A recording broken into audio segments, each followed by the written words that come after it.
পাশাপাশি দুটা গ্রাম, একটার নাম লালগ্রাম, অন্যটার নাম নীলগ্রাম। দুই গ্রামের মধ্যে এখন দা কুমড়োর সম্পর্ক। কথিত আছে নীলগ্রামের প্রধান একদিন লালগ্রামের প্রধানের কাছে এক রাতে সাহায্যের জন্য গিয়েছিলেন, কিন্তু সেখানে সাহায্য মেলেনি তার। সেই থেকে শত্রুতার শুরু।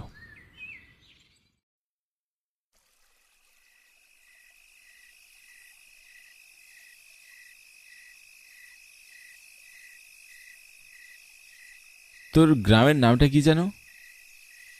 নীলগ্রাম। অদ্ভুত নাম তো, নীল চাষ হতো নাকি? তা জানি না, গ্রামের পাশে আরেকটা গ্রাম আছে, নাম হচ্ছে লাল গ্রাম। সেই গ্রামের সাথে আমাদের বেশ শত্রুতা। লাল গ্রামের সাথে অদ্ভুত এক ঘটনা রচিত আছে। কি বলিস, পুরো গ্রামের মানুষের সাথেই একে অন্যের সাথে শত্রুতা? অনেকটা তাই বলতে পারিস। এক গ্রামের লোক যদি অন্য গ্রামে চলে যায় তাহলে আর রক্ষে নেই। তাই নাকি? আমার তো বিশ্বাসই হচ্ছে না। তা এই শত্রুতার শুরুটা কোথায়?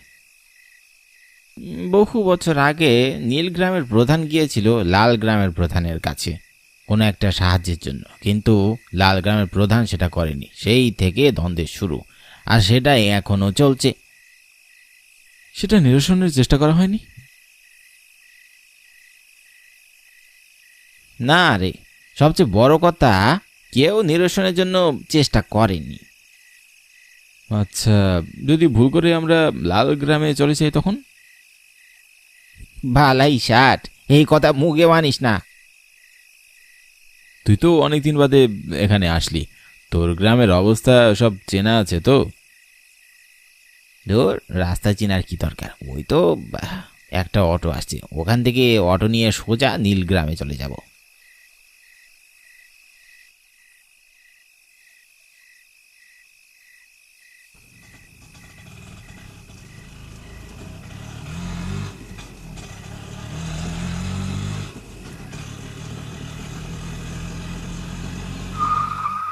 কি হলো ভাই?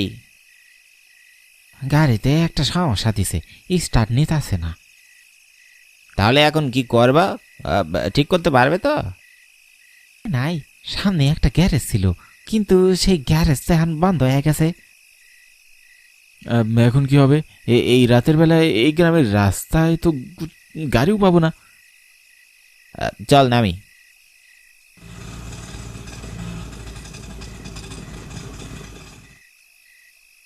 গাড়ি তো চলছে, আপনি আমাদের মিথ্যা বললেন কেন? আর এখানে থামলেন কেন? আমরা যাবো কিভাবে?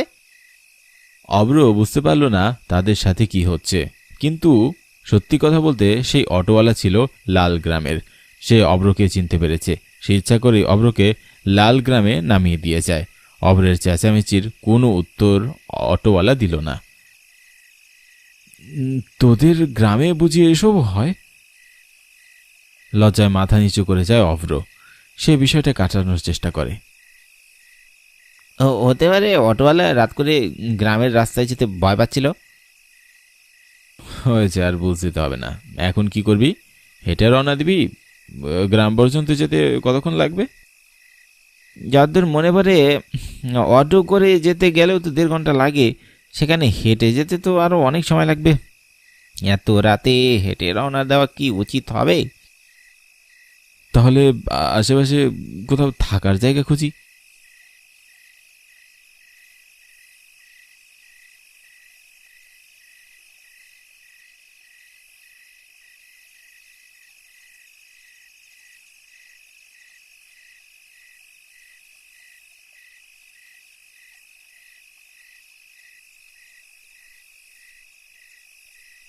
অভ্র দেখল সামনে একটা বিশাল পুরাতন বাড়ি। বাড়িটার বেহাল দশা। বোঝাই যাচ্ছে একসময় এই বাড়িটা রাজকীয় ভঙ্গিতে থাকলেও অনেকটা অযত্নয় এটা এমন হয়ে গেছে। কোনো মেরামতের ব্যবস্থা হয়নি। অভ্র বুঝল হয়তো বাড়িটার বর্তমান মালিকের অবস্থা তার পূর্বপুরুষের মতো ভালো নয়। কেউ আছেন? খুব বিপদে পড়ে এসেছি, একটু সাহায্য করবেন?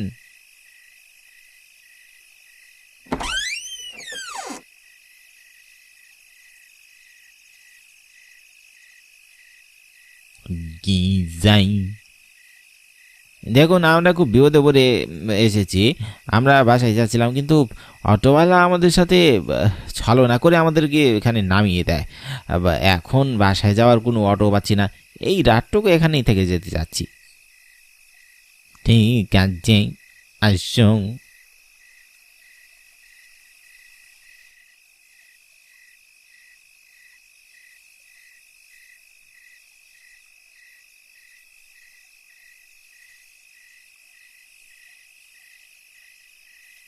আম, আপনাকে অশেষ ধন্যবাদ দাদু, আমাদের মতো দুটো অপরিচিত মানুষদের সাহায্য দেওয়ার জন্য। না না, ঠিক আছে, তোমরা বসো, আমি বরং তোমাদের খাওয়ার ব্যবস্থা করি। না না দাদু, আপনি ব্যস্ত হবেন না। তা বললে কি হয়? আজকে তুমি আমাদের মেহমান, এত বড় রাতটা কি না খাইয়ে রাখতে পারি? ভদ্রলোক উঠে রান্নাঘরের দিকে চলে গেলেন। এই বিশাল বড় বাড়িতে তিনি একা ছাড়া আর কেউ থাকেন না, তাই সবকিছু তাকেই সামলাতে হয়। আর কেউ থাকে না এখানে? না, ছেলে শহরে থাকে আর মেয়ের বিয়ে হয়ে গেছে। ছেলেও শহরে নিজের সংসার গুছিয়ে নিয়েছে। আপনার স্ত্রী? সে মারা গেছে বছর কয়েক হলো। ভীষণ মায়া হলো দুজনের। এই বিশাল বাড়িতে একাকী একটা বৃদ্ধ মানুষ থাকে, ভাবতেও অবাক লাগছে। আচ্ছা, লালগ্রাম আর নীলগ্রামের সম্পর্কে শুনেছেন? শুনেছি দুই গ্রামের মধ্যে দা কুমড়োর সম্পর্ক। এক গ্রামের লোক অন্য গ্রামের কাউকে সাহায্য করতেই চায় না। শুনেছি বই কি। হ্যাঁ, কাছেই কোথাও হবে হয়তো, অনেকদিন বাদে এসেছি তো, সব পাল্টে গেছে, তাই চিনতে পারছি না। তা এই এই গ্রামের নামটা কি? লাল গ্রাম।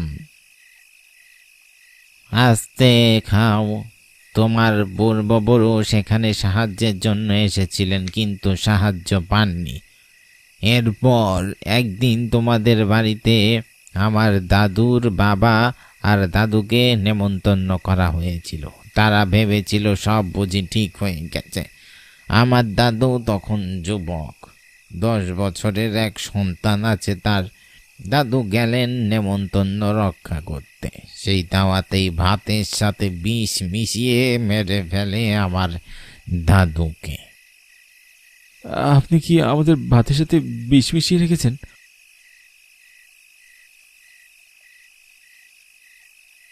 সে কি, বাকি গল্প না শুনলেই চলে যাবে? কি বলতে চান? আমাদের বেরোতে দিন। যেদিন রাতে তোমার দাদু বিপদে পড়ে এসেছিলেন, সেদিন রাতেই আমাদের ঘরে ডাকাত পড়েছিল। তারা লুকিয়েছিল ঘরের ভিতর। ডাকাত সর্দার তাকে চলে যাওয়ার জন্য বলতে বলে আমার দাদুর বাবাকে। কিন্তু আমি যে এতদিন জেনে এসেছি আপনার পূর্বপুরুষ অনেক অহংকার দেখিয়ে বের করে দিয়েছিল। সত্যি গল্পটাই তোমরা ভিন্ন ভিন্ন ভাবে জেনে এসেছ, আর বছর ঘুরতেই সেটা ডালপালা গজায়।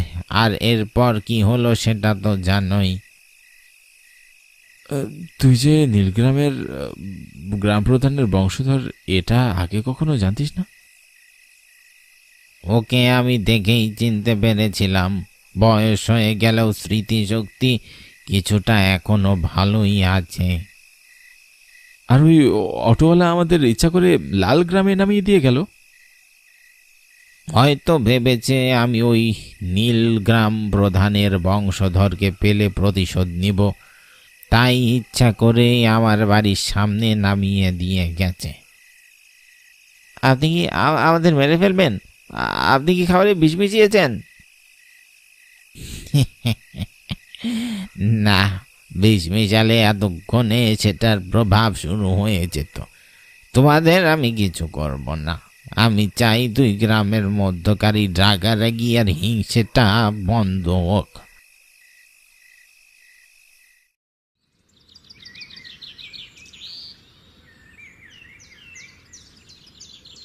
আপনাকে অনেক ধন্যবাদ। ভাষা নেই আপনাকে কীভাবে ধন্যবাদ জানাবো। তবু যদি সম্ভব হয় তাহলে ক্ষমা করবেন আমার পূর্বপুরুষদের। না, বরং তোমরা ক্ষমা করো আমাদের। সেদিন রাতে তোমার পূর্বপুরুষকে আমরা আশ্রয় দিতে পারিনি। আর সেটা তো এখন পুষিয়ে দিলেন, গত রাতে আমাদের আশ্রয় দিয়ে।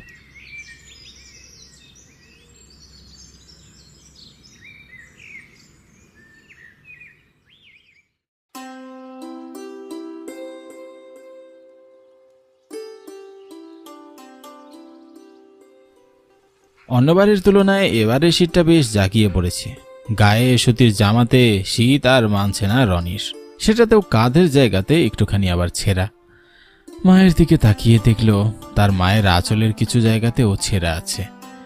মা শাড়ির আঁচলটা এমনভাবে লুকিয়েছেন যেন ছেঁড়া অংশটুকু না দেখা যায়।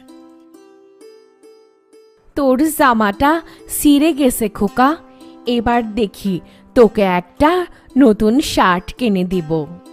সত্যি বলছো মা? না মা, থাক, আগে তোমার জন্য একটা সোয়েটার কিনবো, টাকা জমলে তারপর না হয় আমার জন্য শার্ট কিনবো। ধুর পাগল ছেলে, আমার যেই শাড়ি আছে সেটা দিয়েই আরও 2টি বছর চলে যাবে। তাছাড়া এই বয়সে আর নিত্য নতুন শাড়ি পরার চাইতে তোর গায়ে নতুন জামা দেখলে আমার চোখ আরাম দিবে রে খোকা। আমি তোমায় সোয়েটার কিনে দেবো মা। আচ্ছা বাবা, দিস। এবার আমি বেরোই, কাজে দেরি হয়ে যাচ্ছে।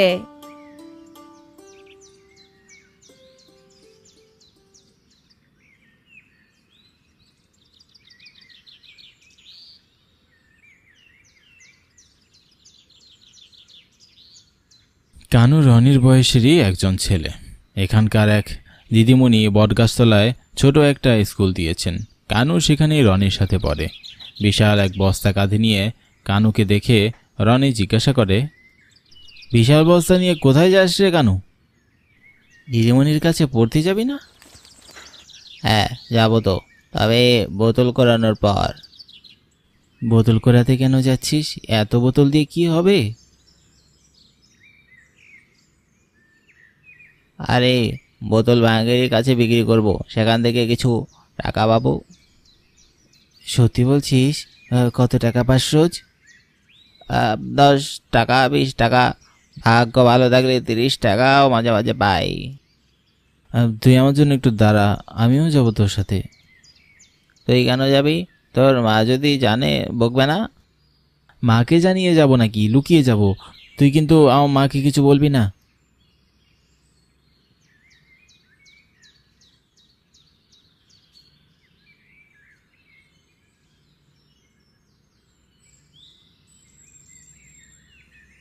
চল, বোতল করিয়ে এসে দিদিমণির কাছে পড়তে যেতে হবে। ঠিক আছে।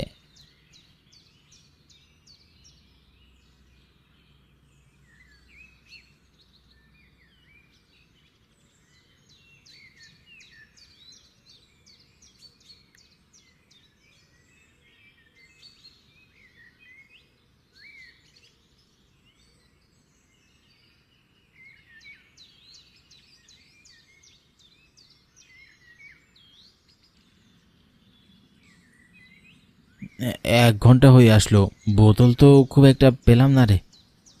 হ্যাঁ রে, আজকে ভাগ্যটা মনে হয় খারাপ। ব্যাপার না, যা পেয়েছি তাতেই অনেক। এগুলো কোথায় বিক্রি করবি? চল আমার সাথে চল, আমার পরিচিত এক ভাঙ্গারির দোকান আছে।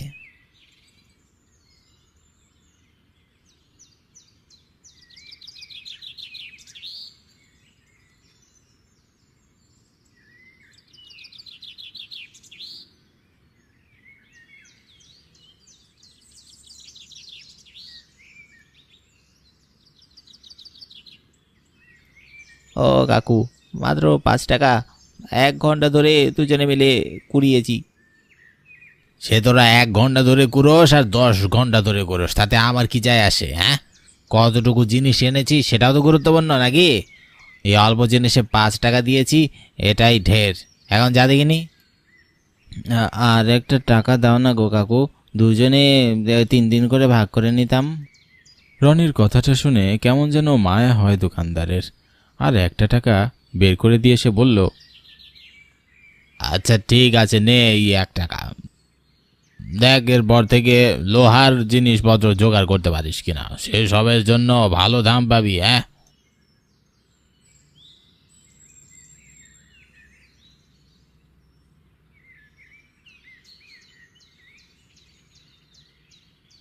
হাঁটতে হাঁটতে পাটা ব্যথা হয়ে গেল রে কানু, তবু কিনা মোটে 3টে টাকা পেলাম। তোর খুব কষ্ট হচ্ছে রে, তাই না? তোকে আর আসতে হবে না, তোর মা যাই করে তা দিয়ে তো তোর দিন ভালোই চলে যাচ্ছে। আমারটা দেখ, মা অসুস্থ হয়ে বিছানায় পড়ে আছে, কাজে যেতে পারছে না দেখে আমি বেরোয়েছি।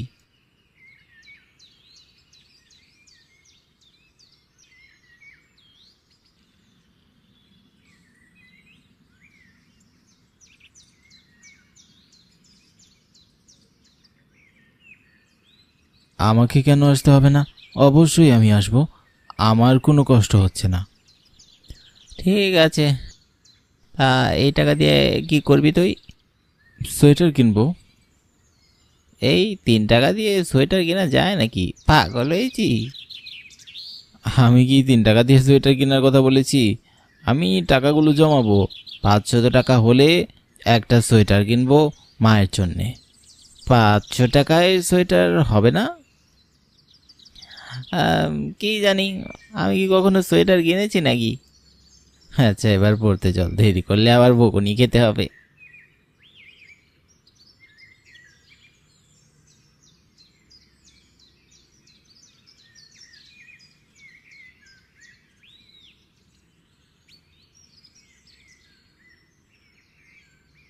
কি ব্যাপার কানু আর রনি, আজকে দেরি করলে কেন? সরি দিদিমণি, আর দেরি হবে না। ঠিক আছে, বস। পড়া শিখে এসেছিস? হ্যাঁ হ্যাঁ দিদিমণি, আর কানু তুই? আমি ভুলে গেছি দিদিমণি।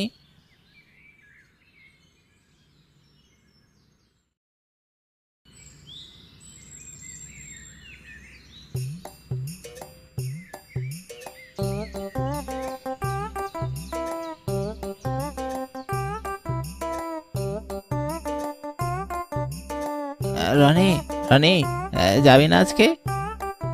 হ্যাঁ যাবো, দাঁড়া বস্তাটা নিয়ে আসি।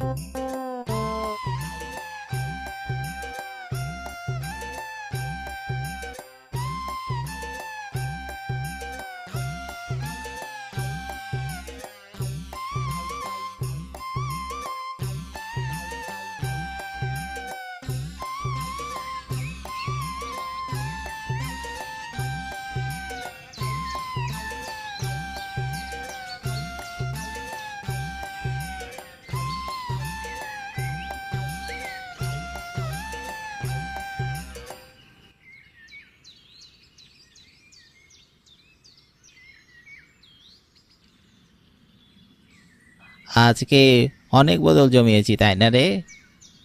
হ্যাঁ, আজকে নিশ্চয়ই বেশি টাকা পাওয়া যাবে।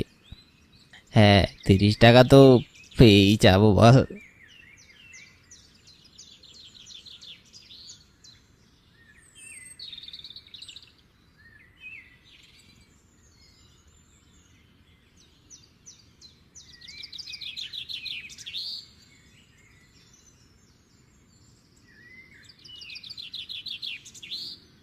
$40? আজ এত টাকা দিচ্ছি যে? হ্যাঁ আজকে তো অনেক জিনিস নিয়ে এসেছিস, তাই এত টাকা। এবার খুশি তো? হ্যাঁ, ধন্যবাদ জেঠু। ঠিক আছে, যা এবার।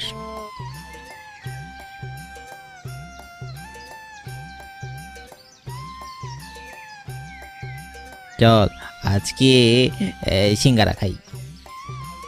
না রে, আমি খাবো না। এই বদল করানোর পুরো টাকাটাই আমি সোয়েটার কেনার জন্য রেখেছি, এখান থেকে খরচ করব না, তুই খা।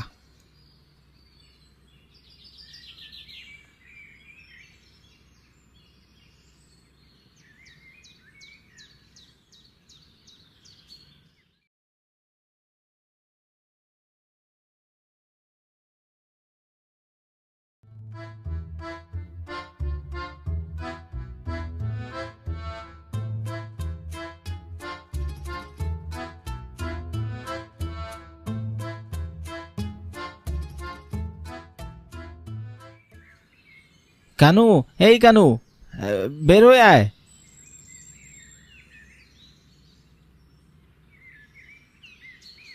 কি হয়েছে রে?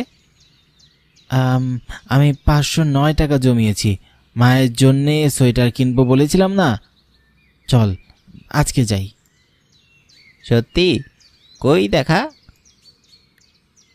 এই বলে সে পকেটে হাত ঢুকালো, কিন্তু তার আঙুলগুলো পকেটের ছিদ্র ভেদ করে বেরিয়ে আসলো। পকেটটা যে ছিদ্র ছিল সে সেটা ভুলেই গেছে, টাকাগুলো সেই পকেটেই রেখেছিল। টাকাগুলো পড়ে গেছে, আমার এত কষ্টে জমানো টাকা, এখন আমি সোয়েটার কিনবো কি করে? চিন্তা করিস না, চল যে রাস্তা দিয়ে এসেছিস সেই রাস্তায় খুঁজে দেখি, চল।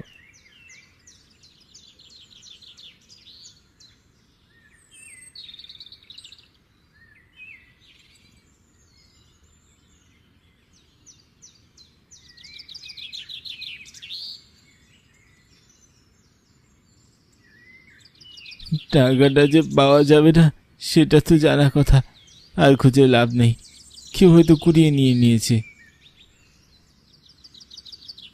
মন খারাপ করিস না রানী, চল আবার জমাবি টাকা।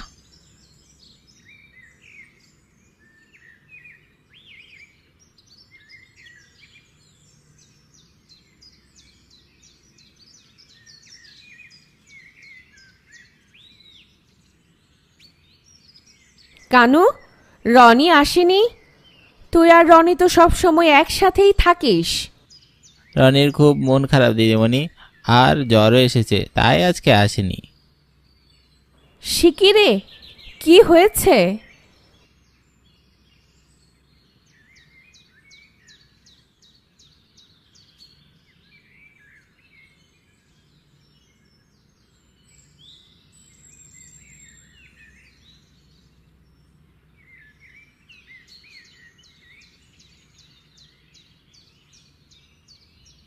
ওহ, ঠিক আছে, কালকে আমাকে ওর বাসায় নিয়ে যাবি তো।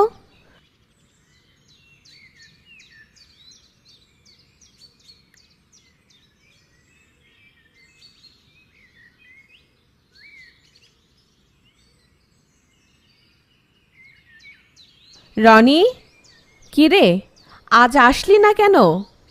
ও দিদিমণি, আপনি দেখুন না ছেলেটার ভীষণ জ্বর। কেন যে এ সময়ে জ্বর আসলো? ওটা ওর শরীরের জ্বর নয় মাসি, ওটা ওর মনের জ্বর। মনের জ্বর মানে?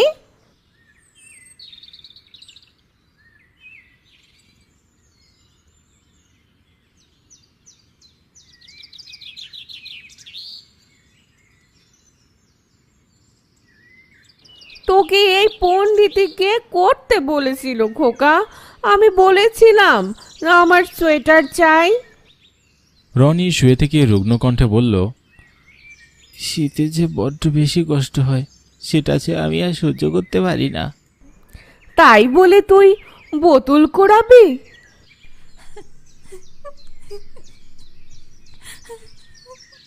এটা আপনার জন্য, এখানে দুটো সোয়েটার আছে, একটা আপনার আরেকটা রনির।